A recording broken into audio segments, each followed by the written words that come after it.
अस्सलामुअलैकुम। आलमी इस्लाम का मुस्तकबिल और तुर्की मुत्तहिदा अरब अमारात और इसराइल के दरमियान ताल्लुकात की बहाली के लिए मुआहिदा हो गया है, जिससे आलमी इस्लाम में गमो गुस्से की लहर दौड़ गई है।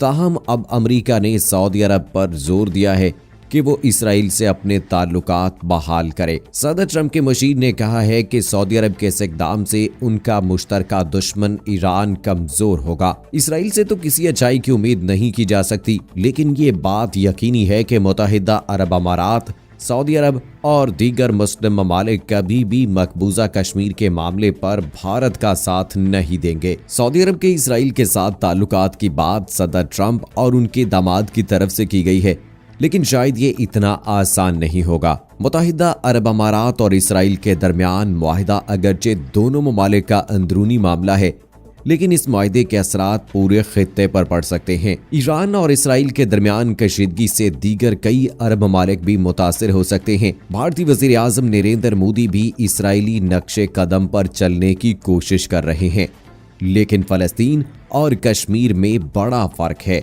अब दुनिया के हालात तेजी से तब्दील हो रहे हैं।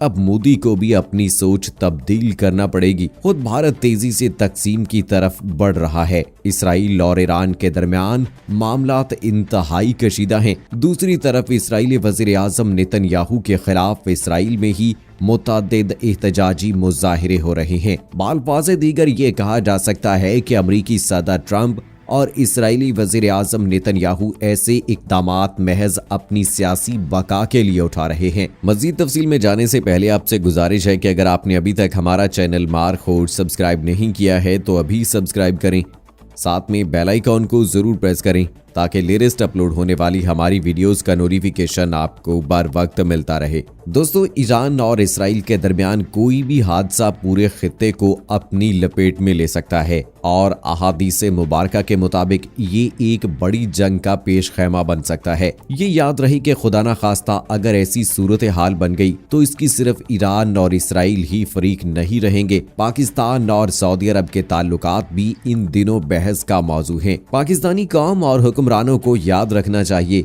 कि कायदे आज़म आज़ाद और खुद मुख्तार फ़लस्तीन के हामी थे और उन्होंने डंके की चोट पर अपना नुक्ता नज़र बयान कर दिया था। कायदे आज़म ने बहुत पुरजोर तौर पर फ़लस्तीनियों के हक़ खुद इरादियत की हिमायत की थी और मुस्लिम लीग ने रियासत फ़लस्तीन के क़याम के हक़ में करारदाद भी मंजूर की थी।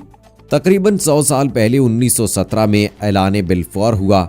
इसके तकरीबन 30 साल बाद इस मुआहिदे के तहत इसराइल का क़याम 1948 में अमल में लाया गया। पाकिस्तान की तरह ये भी एक नज़रियाती रियासत है। ऐलान बिलफौर बरतानवी हुकूमत की सयूनी यहूदियों से एक खुफिया मुआहिदे की तौसीक थी, जिसका ताल्लुक पहली जंग अजीम के बाद सल्तनत उस्मानिया के टुकड़े करने से था और ये बाद में सामने आ गया। इस ऐलान की अलामत बरतानवी दफ्तर खारजा के एक खत को समझा जाता है जो 2 नवंबर 1917 को आर्थर जेम्स बिलफौर सेक्रेटरी खारजा ने सयूनियों के नाम लिखा था। इस खत में बरतानिया ने सयूनियों को इस बात का यकीन दिलाया कि वो फ़लस्तीन की सरजमीन में एक यहूदी रियासत के क़याम में भरपूर और अमली मदद देंगे, मगर इस बात को मद्देनज़र रखा जाए कि फ़लस्तीन की मौजूदा गैर यहूदी आबादी मुसलमान और मसीही के शहरी और मजहबी हकूक़ या दूसरे ममालिक में यहूदियों के सियासी हैसियत को नुकसान ना पहुंचे। खत में यह भी बताया गया कि इस मुआहिदे की तौसीक बरतानवी काबीना के एक खुफिया इजलास में 31 अक्टूबर 1917 को हो चुकी है। 1948 में रियासत इसराइल के क़याम के साथ ही अरब और इसराइल पहली बार एक दूसरे से टकराए और इस टकराव को अरब इसराइल जंग 1948 का नाम दिया गया, जबकि इसराइल इसे जंग आज़ादी कहते हैं। इसराइल ने फ़लस्तीन पर काबिज होते ही इलाके की अरब अक़लियत पर जुल्म के पहाड़ तोड़ डाले, जिसकी वजह से अरबों को मजबूरन अपना वतन छोड़ना पड़ा। अरबों की तादाद जल्द ही 10 लाख तक पहुंच गई। अरब पूरी तरह मुसल्लाह यहूदी दस्तों का मुकाबला न कर सके और 15 मई 1948 तक अंदरूने फ़लस्तीन अरबों की मज़ाहमत ख़त्म हो गई। 14 और 15 मई की दरमियानी शब 12 बजे यहूदियों ने तेल अवीव में रियासत इसराइल के क़याम का ऐलान कर दिया। अरबों ने इस रियासत को तस्लीम करने से इनकार कर दिया और मिस्र, शाम, उर्दन, लबनान और इराक की अफवाज ने इसराइल पर हमला कर दिया। ये जंग 1949 के अमन मुआहदे के तहत खत्म हो गई। इसके बाद 6 रोजा जंग, जिसे अरब इसराइल जंग 1967 यानी तीसरी अरब इसराइल जंग और जंगे जून भी कहा जाता है, मिस्र, इराक, उर्दन और शाम के इत्तेहाद और इसराइल के दरमियान लड़ी गई, जिसमें इसराइल ने फैसला कुन कामयाबी हासिल की। जंगे लबनान 1982 से मुराद लबनान पर इसराइली हमले को कहा जाता है। 6 जून 1982 को शुरू हुआ जब इसराइल ने जनूबी लबनान पर हमला किया, जिसका मकसद अबू नदाल नामी तंजीम के खिलाफ कदम उठाना था। सितंबर 2011 में अमेरिका में दहशतगर्दी का बड़ा वाकया हुआ, जो कि एक बड़ी साजिश का हिस्सा है। यहूदियों का एक प्रोग्राम है जिसे उनकी तरफ से ग्लोबलाइजेशन का नाम दिया जा रहा है।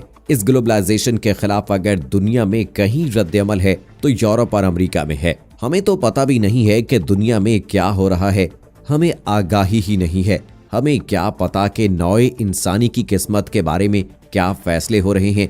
ये ग्लोबलाइजेशन के लिए कभी सिएटल में जमा होते हैं तो कभी डेवॉस में और कभी वाशिंगटन में। इनका दूसरा प्रोग्राम अजीम तर इसराइल का कयाम है कि हमें अरब दुनिया के ऐन दरमियान में एक बड़ी ममलकत जरूर बनानी है। ये ग्रेटर इसराइल इन तमाम इलाकों पर मुश्तमिल होगा जहां कभी यहूदी कौमी तौर पर आबाद रहे हैं। वैसे तो वो अपने दूरे इंतशार में पूरी दुनिया में रहे हैं, लेकिन ग्रेटर इसराइल में वो फलस्तीन, शाम, तुर्की का मशरकी और जनूबी हिस्सा, मिस्र का जोशन जो दरियाए नील का जरखेज डेल्टा है, और इराक के अलावा सऊदी अरब का शुमाली हिस्सा जिसमें खैबर है जहां यहूदियों के किले थे, और मदीना मुनव्वरा जहां उनके 3 कबीले आबाद थे। इन इलाकों को शामिल करना चाहते हैं और इसकी तरफ पेशरफ्त हो रही है। चुनाचे इराक को अमेरिका ने फतह किया तो शेरोन ने कहा कि अनकरीब इराक पर हमारा कब्जा होगा। तीसरी चीज जो उनके पेशे नजर है वो मस्जिद अक्सा और कुबतुस सखरा को गिराकर तीसरा माबद सुलेमानी यानी थर्ड टेम्पल तामीर करना है। निहत्ते फलस्तीनी लोगों पर इसराइली मुजालिम आए रोज का मामूल है। मुस्लिम दुनिया बेहिसी का मुजाहरा कर रही है। इसराइल के इर्द गिर्द तमाम मुस्लिम ममालिक हैं, लेकिन वो अपनी रियासती दहशतगर्दी जारी रखे हुए है। किताब अगले 100 साल यानी द नेक्स्ट 100 ईयर्स के अमरीकी मुसन्निफ जॉर्ज फ्राइडमैन के मुताबिक इब्तदाई तौर पर रियासत हाय मुत्तहिदा अमरीका की मदद से 2020 और 2030 की दहाई में यूरेशिया में 3 अहम ताकतें उभरेंगी, तुर्की, पोलैंड और जापान। तुर्की अपने असर और रसूख को बढ़ा देगा और एक इलाकाई ताकत बन जाएगा, जैसा कि उस्मानी सल्तनत के दौर में था। तुर्की के असर और रसूख का दायरा अरब दुनिया में फैलेगा, जो इस वक्त तक शुमाल, रूस और दूसरे साबिका सोवियत ममालिक में तेजी से बिखरी पड़ी होंगी। इसराइल एक ताकतवर कौम की हैसियत से बरकरार रहेगा और फौरी तौर पर खित्ते में वाहिद मुल्क होगा जो तुर्की की असर और रसूख से बाहर रहेगा। ताहम तुर्की की फौजी और सियासी ताकत की वजह से इसराइल तुर्की के साथ मुज़ाकरात करने पर मजबूर होगा। मुसन्निफ ने इस किताब में तुर्की का नया मतवक्के नक्शा भी दिया है। एक अंदाजे के मुताबिक इसराइल की आबादी तकरीबन 9 मिलियन है और मुस्लिम ममालिक की आबादी तकरीबन 2 बिलियन है। जाहिर है मौजूदा दौर में सिर्फ अददी बरतरी काफी नहीं होती। ईमान, इत्तेहाद, जदीद टेक्नोलॉजी, जज्बा जहाद और जदीद ज़राए जंग के साथ मुस्लिम उम्मा अपना खोया हुआ वकार हासिल कर सकती है। तो दोस्तों, देखना होगा कि आइंदा आने वाले वक्त में तमाम मुस्लिम ममालिक मिलकर क्या अपना किरदार अदा करते हैं। ये तो आने वाला वक्त बताएगा। मुझे अगली वीडियो तक इजाज़त दीजिए। फी अमानिल्लाह।